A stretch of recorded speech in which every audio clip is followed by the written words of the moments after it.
Yenə həmin vaxt. Şəhər susur. Mən danışıram. Gecə ağırdı qardaş. Saat 3'ü keçib şəhər yatıb mən oyağam. Divarlar daralır hər tərəf dustaq. Gündüz gülən üzlər, gecələr solur. Gözlərim yorğun, ürəyim dolu. Yastıq daş kimidir fikirlər duman. Köhnə bir mahnı ritmi dərdim. Bu gecə yenə öz-özümləyəm. Keçmiş kölgə kimi tavana vurur. Ruhum ilişib qaranlıq limanda.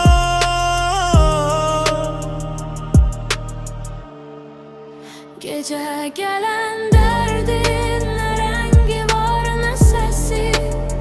Kəsir nəfəsimi, boğur bu şəhər.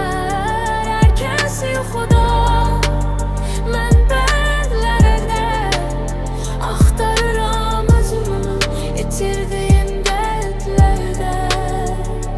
Qaranlıq otaq, hesab sorulur. Uşaqlıq xəyallar uzaqda qalıb.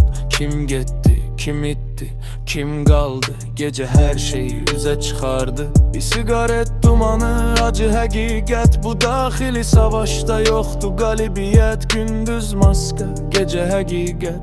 Ağrılar ayıqdır, yuxu cəsarət.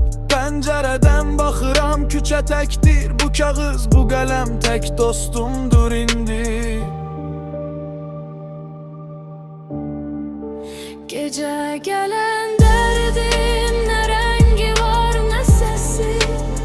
Kəsir nəfəsimi, boğur bu şəhər. Hər kəs yuxuda, mən vərəqlərdə axtarıram özümü, itirdiyim dərdlərdə. Qaçmaq istəyirsən ayaqlar bağlanır. Gözlərində dəniz damla-damla yanır. Səhərə çox var qaranlıq dərin. Bu sükutda fərqi mən sərindir. İşıqları yananda hamı dostdur. Ruhum yananda yanım boşdur. Gecə süzgəcdən keçir bütün atları. Kim satdı, kim saxladı anları. Ulduzlar şahiddir daxili dərdimə. Bu yaraya əlac yoxdur biləm.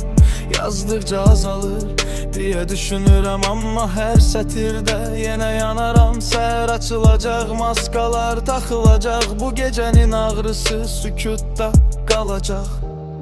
Gecə bitər, günəş doğar. Dərdlər kölgəyə çəkilər.